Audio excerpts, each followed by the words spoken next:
Hello, good morning everyone. तो पिछले part में हमने देखा था जियोग्राफी क्लास 10 का चैप्टर नंबर 7, राष्ट्रीय अर्थव्यवस्था की जीवन रेखाएं पार्ट 1। तो इस वीडियो में हम देखेंगे उसका पार्ट 2। इसके बाद आपकी ये जियोग्राफी की पूरी बुक फिनिश हो जाएगी। ओके, तो आप हेडिंग डालेंगे जल परिवहन।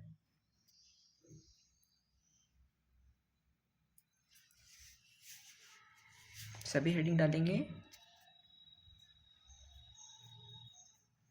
जल परिवहन। पिछले पार्ट में हम स्थलीय परिवहन के बारे में, सड़क, रेल और पाइपलाइन के बारे में देख चुके हैं। अब हम देखेंगे जल परिवहन। तो आपने हेडिंग डाली जल परिवहन। अब देखते हैं आगे।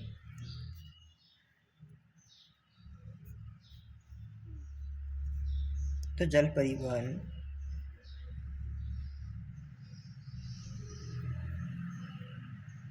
स्थूल और भारी माल को ढोने के लिए सबसे उपयुक्त है। सबसे उपयुक्त है। ओके, आगे चलते हैं। अब ये तो है, पर इसके बाद में हम देखेंगे भारत के कुछ प्रमुख बंदरगाह भी है। प्रमुख बंदरगाह, जिसे हम पत्तन भी कहते हैं, पोर्ट। प्रमुख बंदरगाह है। जो भारत के जो प्रमुख बंदरगाह हैं वे अंतर्राष्ट्रीय व्यापार के मुख्य द्वार हैं। अंतर्राष्ट्रीय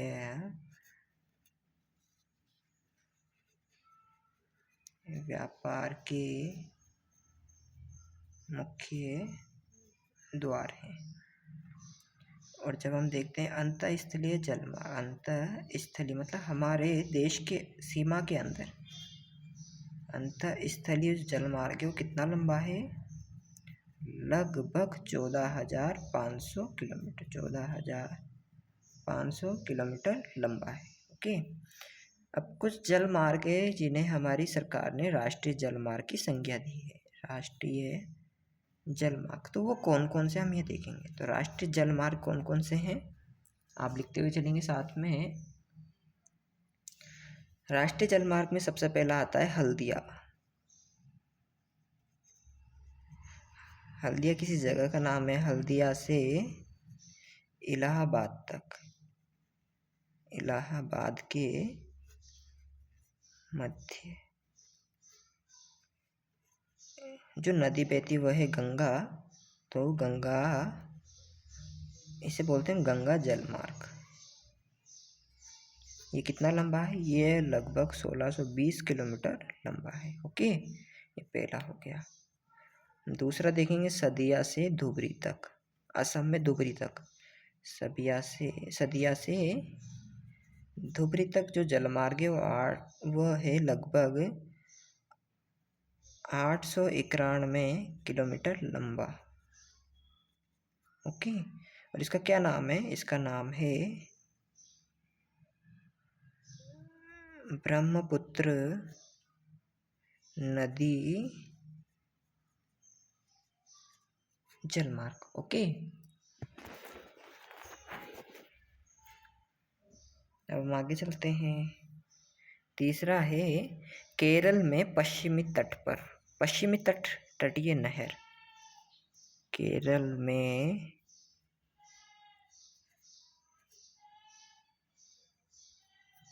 पश्चिमी तटीय नहर। ये इसके आगे चौथा है काकीनाडा।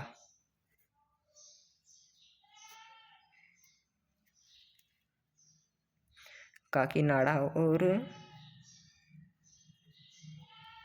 पुदुचेरी का नाम आपने सुना होगा। आंध्र प्रदेश में पुदुचेरी नहर स्ट्रेच।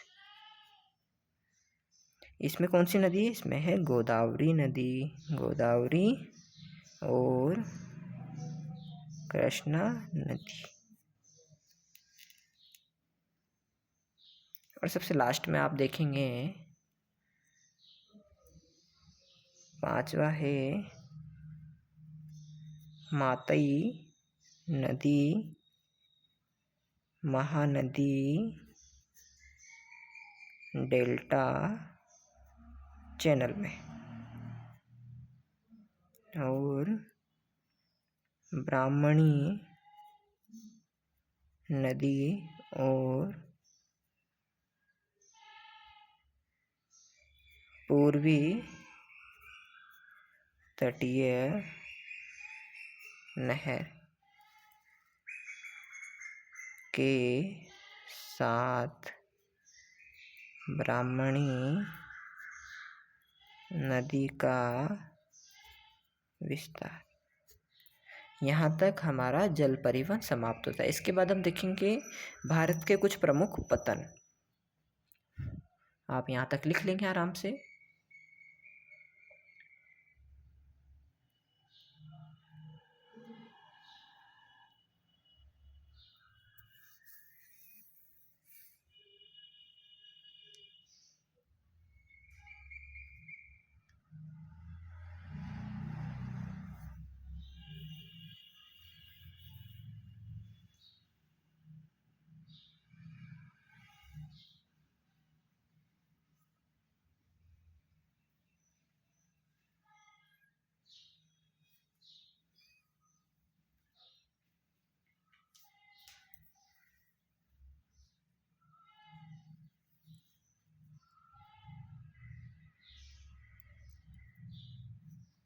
ओके, तो अब हम आगे चलते हैं थोड़ा सा।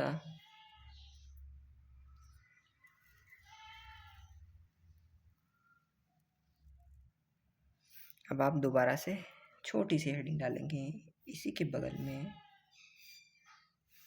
जल परिवहन से लाइन लाते हुए आप डालेंगे प्रमुख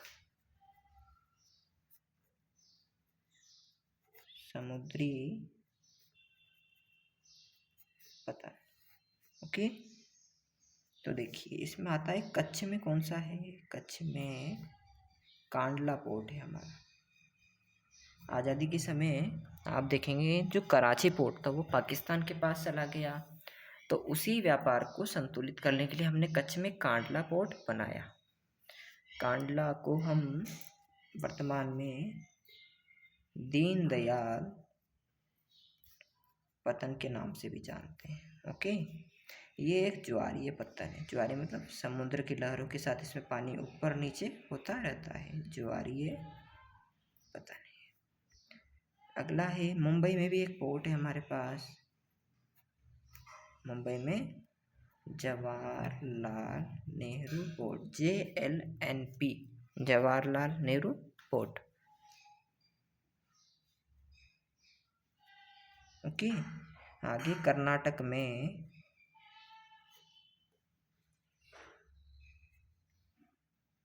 न्यू मैंगलोर पतन। फिर तमिलनाडु में तूतीकोरन पोर्ट, तूतीकोरन बंदरगाह। चेन्नई भारत का सबसे प्राचीनतम पतन है। ओके, और सबसे लास्ट में सेकंड लास्ट आता है विशाखापट्टनम, आंध्र प्रदेश में विशाखापट्टनम पोर्ट, और सबसे लास्ट में हल्दिया पोर्ट।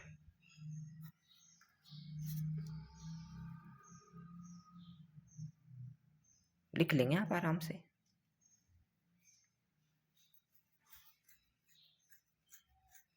यहाँ पर आपका जल परिवहन समाप्त होता है। इसके बाद हम देखेंगे वायु परिवहन।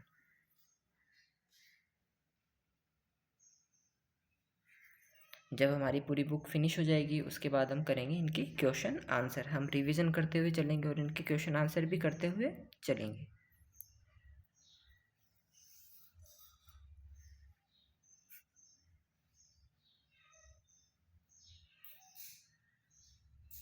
इसके बाद हमें कमेंट में बताया कि हमें कौन सी बुक स्टार्ट करनी चाहिए, हम वही बुक स्टार्ट करेंगे।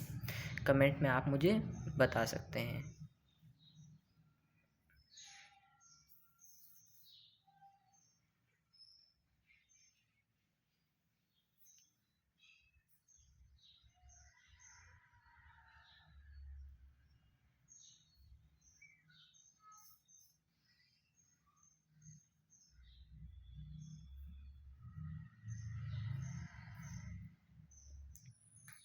ओके, तो अब हम आगे चलते हैं थोड़ा सा।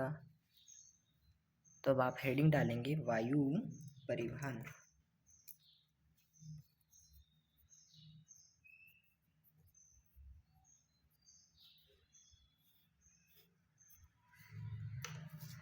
इसको सेपरेट कर देंगे इस तरह से लाइन खींच कर।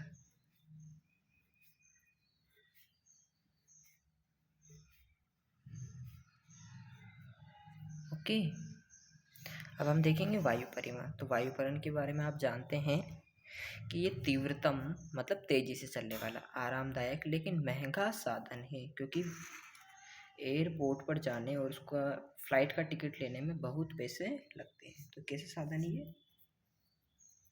तीव्रतम, आरामदायक, भाई आप किसी भी दूर से दूर जगह पर जल्दी पहुंच जाते, लेकिन महंगा साधन है। ओके, इससे हम दुर्गम, पहाड़ी और बाढ़ प्रभावित क्षेत्रों में यह जीवन रक्षक साधन है। ओके, आगे देखेंगे। 1953 में हमारी सरकार ने इसका राष्ट्रीयकरण कर दिया। 1953 में वायु परिवहन का राष्ट्रीयकरण कर दिया। ओके, अब आप देखेंगे एयर इंडिया का नाम सुना होगा। टाटा का जो एयर इंडिया है वो घरेलू मतलब देश के अंदर, घरेलू और अंतर्राष्ट्रीय मतलब विदेशों में अपनी सेवा देते हैं। ओके, अब एक कंपनी का नाम है पवन हंस हेलीकॉप्टर। आप कभी वैष्णो देवी जम्मू कश्मीर गए तो वहाँ हेलीकॉप्टर देखते होंगे। उन्हें कौन ऑपरेट करता है? Pawan Hans helicopter limited. ये उत्तर पूर्व मतलब मणिपुर, नागालैंड, मिजोरम के इलाके, जम्मू और कश्मीर, हिमाचल प्रदेश और उत्तराखंड में हेलीकॉप्टर सुविधाएं देते हैं या सेवाएं प्रदान करते हैं। ओके, तो इतने में आपका वायु परिवहन समाप्त होता है। आप लिख लेंगे आराम से।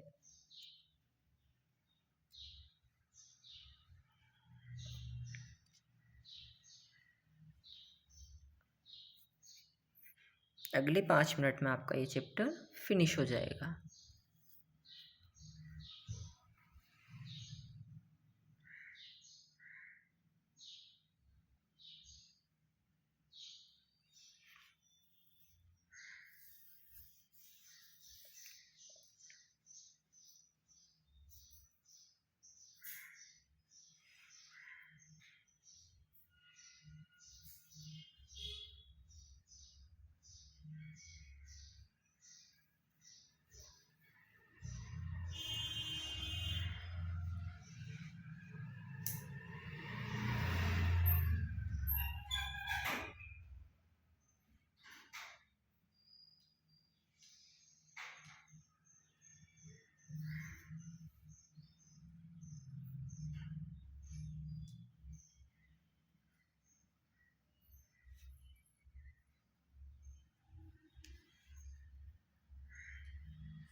ओके,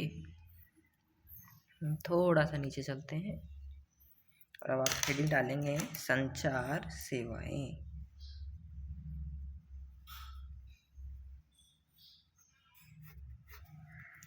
संचार सेवाओं के कुछ प्रमुख साधन हैं जिनको हम दो भागों में बांट सकते हैं। पहला है निजी संचार, निजी को हम व्यक्तिगत भी कहते हैं,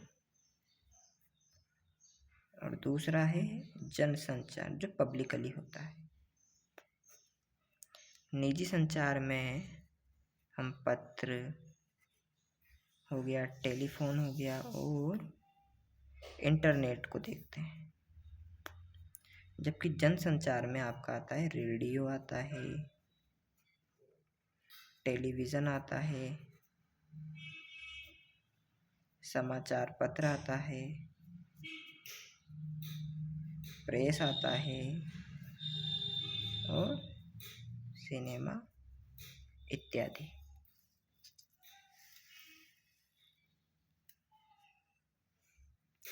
अब आप 2 स्टार बनाकर यहाँ लिख लेंगे कि भारत का जो डाक संचार है वो विश्व का बृहत्तम है। पहली बात तो ये हो गई, और दूसरी, ये साधन देश की राष्ट्रीय एकता और जागरूकता को बढ़ाते हैं। लिख लीजिए आप ये।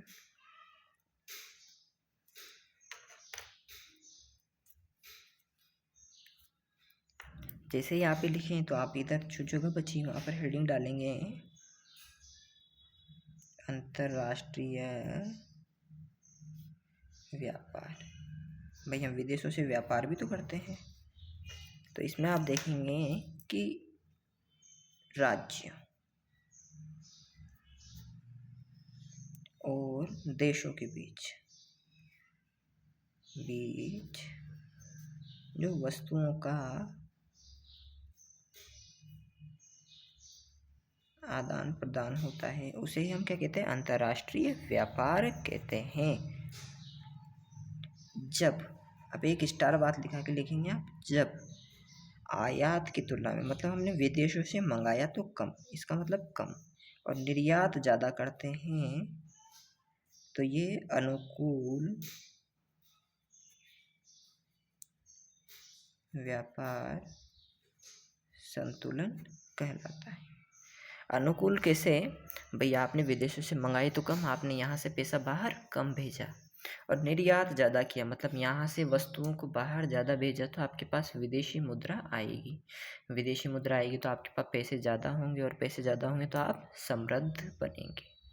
ओके, तो आप कोशिश करें कि अपनी स्थानीय वस्तुओं को खरीदें ज़्यादा से ज़्यादा, और अपनी जगह से पैसे को बाहर निकलने से रोकें। बल्कि आपकी कोशिश ये होना चाहिए कि हम बाहर अपनी बनाई हुई वस्तुओं को भेजें, जिससे हमारे पास ज़्यादा से ज़्यादा पैसे आए और हमारे कस्बे में, हमारे राज्य में और हमारे देश में समृद्धि आए।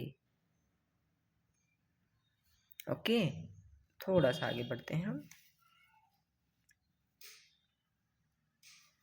सबसे लास्ट हेडिंग डालेंगे आप पर्यटन एक व्यापार या उद्योग के रूप में।